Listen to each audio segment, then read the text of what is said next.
the real cause of every financial crisis. Okay, let's see. I'm done. I want out. It's just money. 1637, 1797, 1819, 37, 1901, 29, 1937, 1974, 1987. Jesus, didn't that fuck up me up good? 92, 97, 2000, and whatever we want to call this. It's all just the same thing over and over. We can't help The ourselves. law of gravity hit Wall Street today and financial markets around the world for that Inflation matter. rate is worsening. We're going to see one of the biggest recession and financial crashes of all time. So for decades in New York, we've had this thing called the pizza principle, which essentially Yeah, it's the same thing. It keeps on repeating like after a certain cycle. says that the price of a subway ticket is the same price as a slice of pizza. But this balance was broken this year for the first time in decades. And of course, the problem doesn't relate specifically to pizza. It's just about everything that's going on in the world. Global chaos, inflation, looming financial crisis, cryptos rose and fell. It promised millions of dollars and then collapsed. It took people's futures with it. Startups are closing down, people are losing their jobs, and expensive pizza is really the least of the problem. It's just money. But the question in all of this, the question that I think that we have to ask ourselves more often is, who is to blame for all of this? Shouldn't we have seen this crisis coming? I want to explore how we got here in today's very special extended episode of Company Friends. The thing is, everyone needs to be blamed because it's everyone's fault if everyone is get affected by it. Welcome to our Select Greenhouse in Brooklyn. Whatever our overseas team needs to work out in New York, this is where they'll stay. We rented this apartment a couple years back so that there'd be a place that feels like home. But rents on this place went up by $800 this year, over 30% increase. And that brings me to the Holy crap. 30% in just a year. That's a lot. beginning of today's story, because there was a point in time where you could buy an entire house with this. We're going back to Holland or the Netherlands in the 1700s. The Dutch were powerful. There was this company that essentially ruled the seas. They had a private army. Mm. Right now, US is the biggest country, but at that time, they were the one, the Netherlands Dutch. Themselves. The East India Trading Company. Now, there's one crucial cultural context that you need to understand about the Dutch. Most of the population back then were Calvinists. That's one of the strictest forms of Protestant religion. Now, Calvinism forbids them from parading around, from showing any luxury, or from even wearing any fancy clothes. So get this, you're a 1700s entrepreneur, you have a startup, you have trading spices, you live comfortably, you're making money, you eat your puffer chairs, you visit your occasional coffee shop. How can you brag about this newfound social status in a religious, approved way? Well, the answer is tulips. I mean, tulips are pretty, but in 18th century Holland, this was the symbol of luxury that didn't break any rules. You could put them on hats and dresses, or you could just carry them around, honestly. Tulips got so expensive that one meant Basically, it's the form of currency. That's all. Right now, we have money, the cash, and it's going to go into like crypto, the NFTs. I don't believe in it, but at that time, they were using this. that you were rich, and owning many implied that you were somehow filthy rich. And people even started valuing special or defective tulips the same way they do like coins today. Like the ones with color stripes that are caused by a virus were extra, extra special. And tulip prices went up and up and up, but so far, things were still normal until these guys stepped in. Now, the thing with tulips is that they only bloom for a short season in the spring. Everybody was getting better at growing tulips, but you could still only get tulips in the spring. So what our stockbroker bros did was come up with this sort of contract, a contract that you could buy anytime in the year, and that it would guarantee that come spring, you could get your tulips at a preset price. Now, this was, of course, great because not only are you guaranteed to have your own looks for the summer, you have a paper that guarantees your tulips at a fixed price. And well, this means that if people start getting really excited about tulips this year, or maybe they sacked some other Caribbean town and they have some extra gold lying around, you can now sell your tulip more expensive. Better yet, you could sell your contract for a better price. You didn't even have to wait for the tulip. Now, this contract that we're talking about, this is called a future. And yes, we still use futures to this very day. And Yeah, if you are into like trading some sort of stocks, then you will hear future contracts. Like if you are into trading investment thing, you'll understand what I mean. at some point, tulip futures were truly more expensive than a house. Some reached 5,000 guilders when a yearly salary back then was 250. And what a lot of people don't get is that this boom was not created by the flowers. It was created by the speculators. I don't expect anybody to ever have actually physically traded a tulip for a house. Like the madness that happened was over these contracts, over the speculation, over the brokers. But what people really wanted was the flowers, not the papers, not the speculation. So in no time, these contracts, these futures that they had come up with had no buyers. Chaos. Prices plummeting, suicides and lawsuits. No, of course not. That's a very common misconception, actually. As historians researched more and more into this story, they actually found no evidence to suggest that this tulip bubble ever rattled the nation in this way. There's not even a single record of individuals filing for bankruptcies around this tulip bubble. Now, some people did lose a lot of money, but the country didn't even enter into a default. I mean, the Dutch didn't do it very well after that, so it wasn't a success story for the Dutch, but it wasn't because of the tulips. Anyway, the urban legend of sorts happens because we sort of love saying "I told you so." We sort of love to be the smartest person in the room. We want to brag about that insight that we know that nobody else has. But who was really to blame in this situation? The bro that invented the future? Or the people that wanted some quick bucks? Or the religion that banned other luxury items? Hold that thought for a second. Let's get into the next story.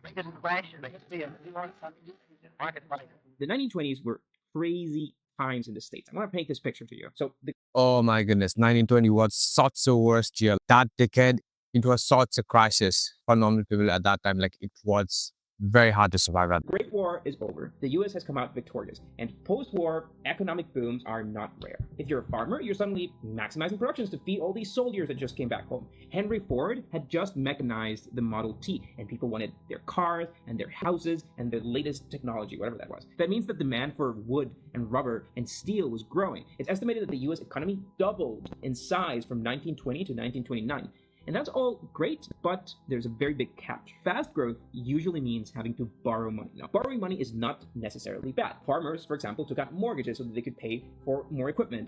Yeah, if you have assets, then borrowing money, it's not a problem. But when you don't have assets and you are just borrowing money for the sake of borrowing and you're valuing your assets at way higher valuation, right now, like, the companies are doing it, right? It's the same situation. And for more land. Factories expanded and they hired people to ramp up production, and they might have borrowed some money to do that. Even regular folks used credit to buy this new technology, so the entire US economy doubled, but it had done so using credit. And the US was printing money like crazy at this time just to keep up with all of this activity. With so much money lying around, people suddenly wanted to start investing in the stock market. This is regular people. But the stock market was growing really fast. It had reached historical heights, and people were confident that it would never drop. I couldn't believe what was going on in those days. So how did this crash become so bad? Well, it's because of banks. Banks here saw an opportunity. They saw an opportunity to This was the time when the banks rose up. This is how bank became big. profit from this new and thriving stock market. Now, what they would do is loan money. So people would use that money to invest in the stock market. And when money ran out, when banks ran out of money, they just borrowed more money from other banks and other institutions. Loans on top of loans, all of this money going to bet on the stock market. Now, this little creative instrument is called margin trading. That's when you borrow money. Oh my goodness, you don't want to go into margin.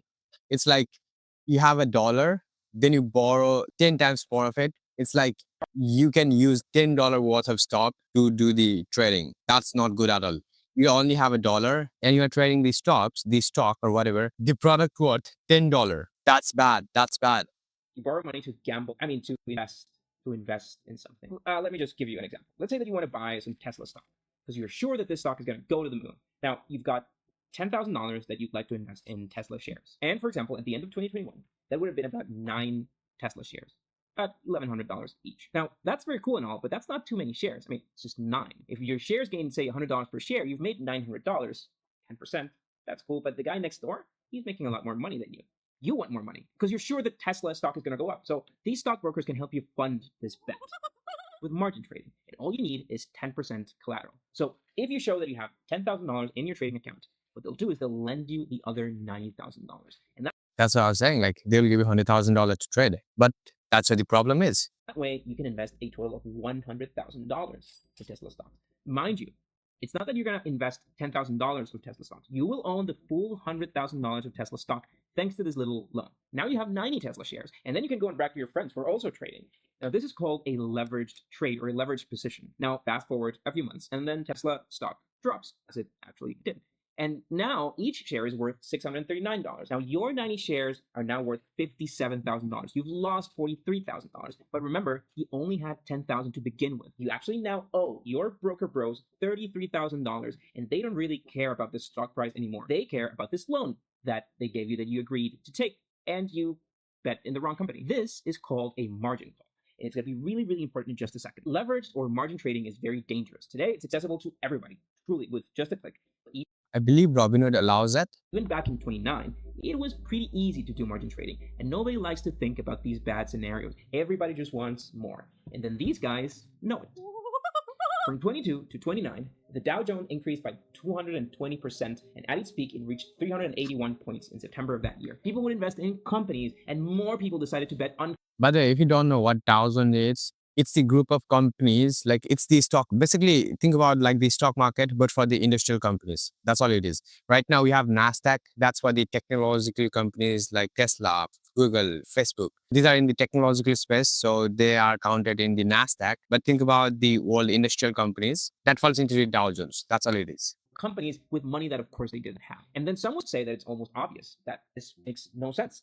Again, nobody likes to think about these things. People hate to think about these bad things happening. So they always underestimate their likelihood.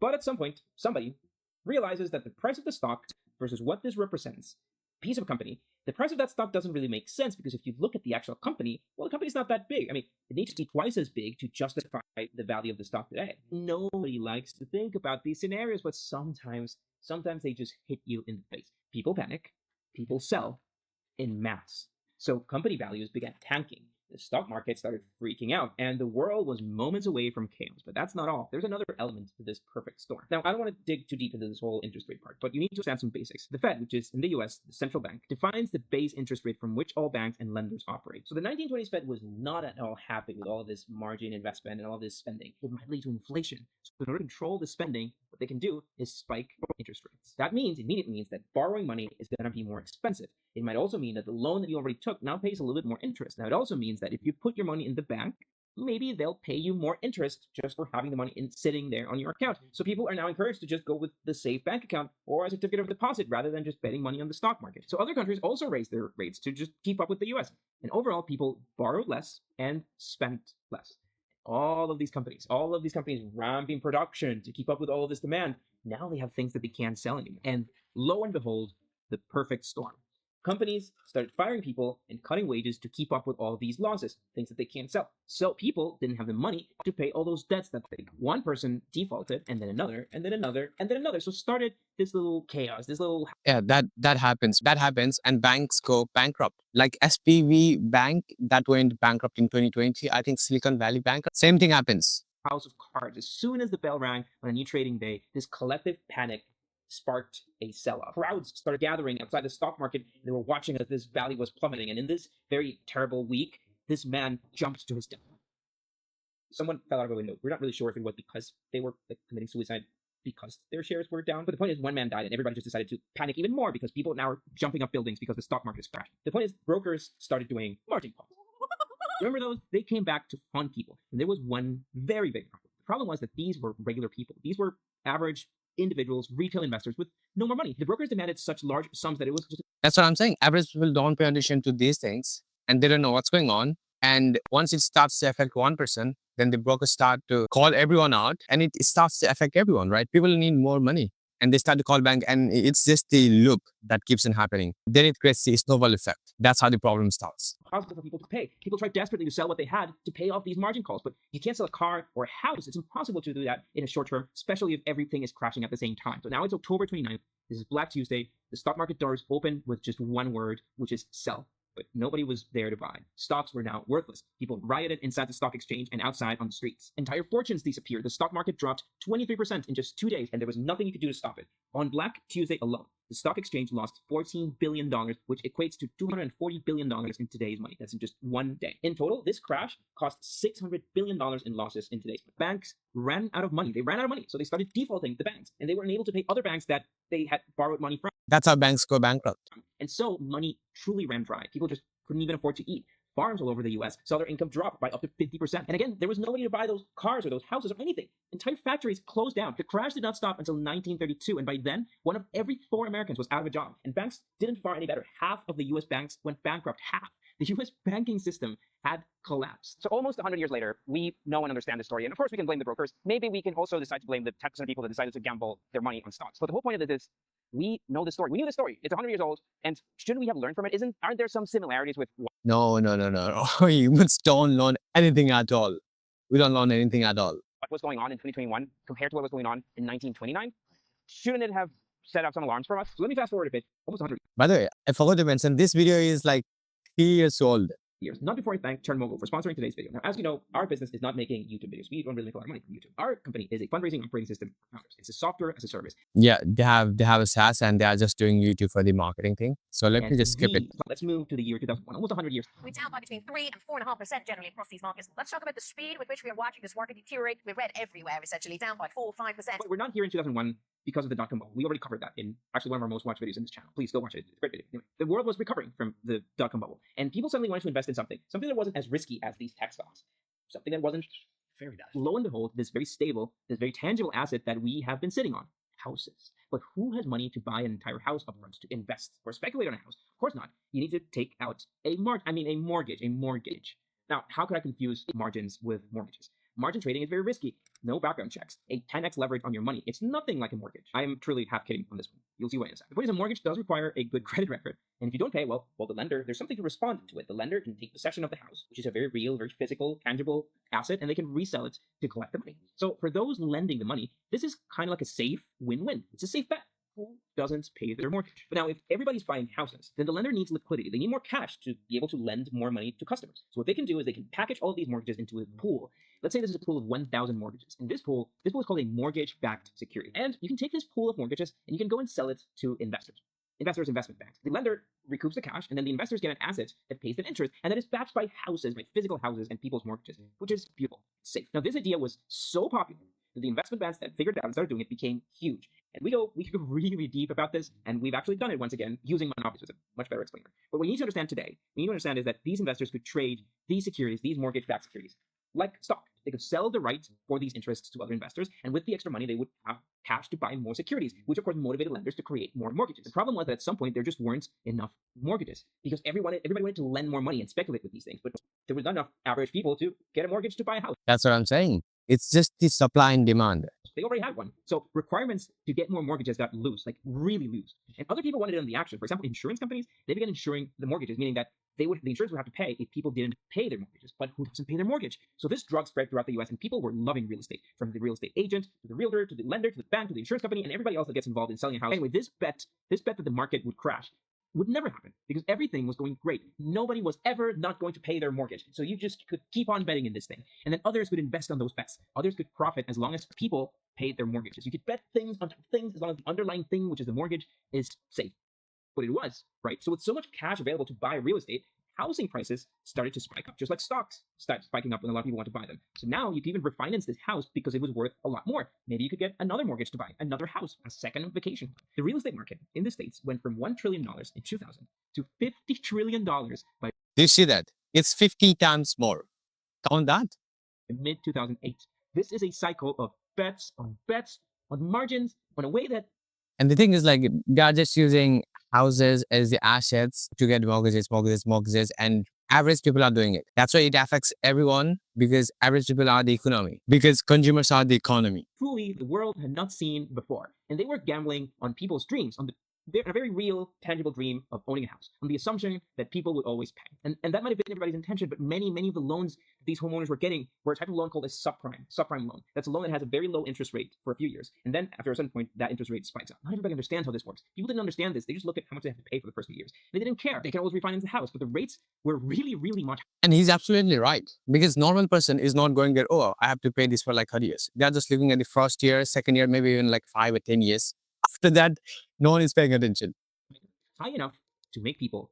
Now, this started this domino effect that toppled all the financial institutions in the United States because people weren't paying, they weren't getting new loans, houses became worthless, so banks couldn't even sell the house to collect on the cash. A bunch of these investment banks went out of business in a matter of days. This is the biggest bankruptcy in history, so much so that the US government had to step in to save their economy. And it was all their fault. It was all their fault for speculating, for gambling, and for being responsible. But that is, of course, not the end of the story. Things are going to be much worse I know. And that's where the Michael Burry, he made a lot of money. than anyone anticipated. If you have seen the Big Short movie, it's a fantastic movie. You should watch it. Everything is explained there. That's how the Michael Burry billionaire made all of his money. It's not easy to come in and move a family up. Pulled up to my apartment and all of my things were outside.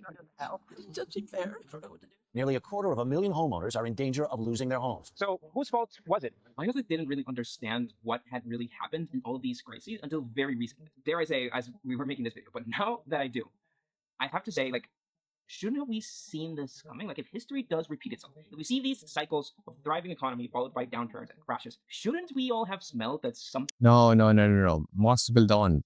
And that's the problem. was coming after what happened in 2020 and 2021? Bubbles are always hard to ascertain the originators of it. There really aren't any originators. Everybody got caught in some. Some were foolish, some were crooked, some were both. But you had a vast illusion that it could go on forever. The problem here is that it's so hard to resist. When Bitcoin doubles its price in weeks, it's just so hard to resist the urge. And that's what I'm saying. Like just Warren Buffett said, people expect bubble to go forever. And that is exactly what's happening right now with the AI. They're expecting AI is going to be here forever. No, people are going to forget it like after 5 to 10 years. It's not going to be forever. Take that gamble, especially when we were constantly bombarded with content from people who took the gamble and won. It's inevitable FOMO. And people have stopped trusting their governments. They have stopped trusting banks. Take all your money, buy Bitcoin. That's a lie. That is a lie. And they have certainly stopped trusting Wall Street. And at least we have learned that much through this. We can all agree that they carry much of the blame. What we forget is that we are part of a privileged field.